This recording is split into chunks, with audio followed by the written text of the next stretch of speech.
కొత్త Hollywood cinema final destination part 6 release అయి నిన్న బుధవారంతో 7 రోజులు అంటే మొదటి వారం కంప్లీట్ అయింది.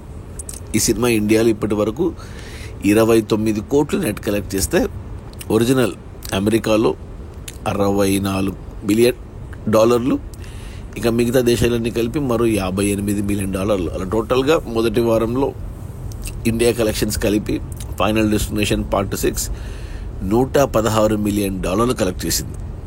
అంటే మన కరెన్సీలో చెప్పాలంటే అప్రాక్సిమేట్లీ 900 కోట్లు. ఈ సినిమా బడ్జెట్ $40 మిలియన్, అంటే మన కరెన్సీలో చెప్పాలి అంటే 320 కోట్లు. 300 కోట్లకు గాను 900 కోట్లు వచ్చాయి. అంటే సినిమా సూపర్ హిట్ అయింది మొదటి వారంలోనే. ఈ సినిమాకు పోటీగా టామ్ క్రూజ్ సినిమా రిలీజ్ అవుతుంది రేపు. ఇండియాలో ఆల్రెడీ రిలీజ్ అయింది. సో కలెక్షన్స్ తగ్గుతాయి, బట్ ఒక 150 మిలియన్ వరకు అయితే వెళ్తుంది సినిమా ఈజీగా, ఖచ్చితంగా ఈ వీకెండ్లో. అంటే మన కరెన్సీలో చెప్పాలంటే 1200 కోట్లు వస్తాయి.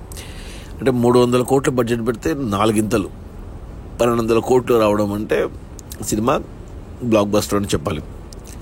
అది మన Hollywood cinema final destination part 6 ఇండియాలో 29 కోట్లు, ప్రపంచవ్యాప్తంగా మొదటి వారంలో $116 మిలియన్, అంటే మన కరెన్సీలో అప్రాక్సిమేట్లీ 900 కోట్లు. Okay, bye.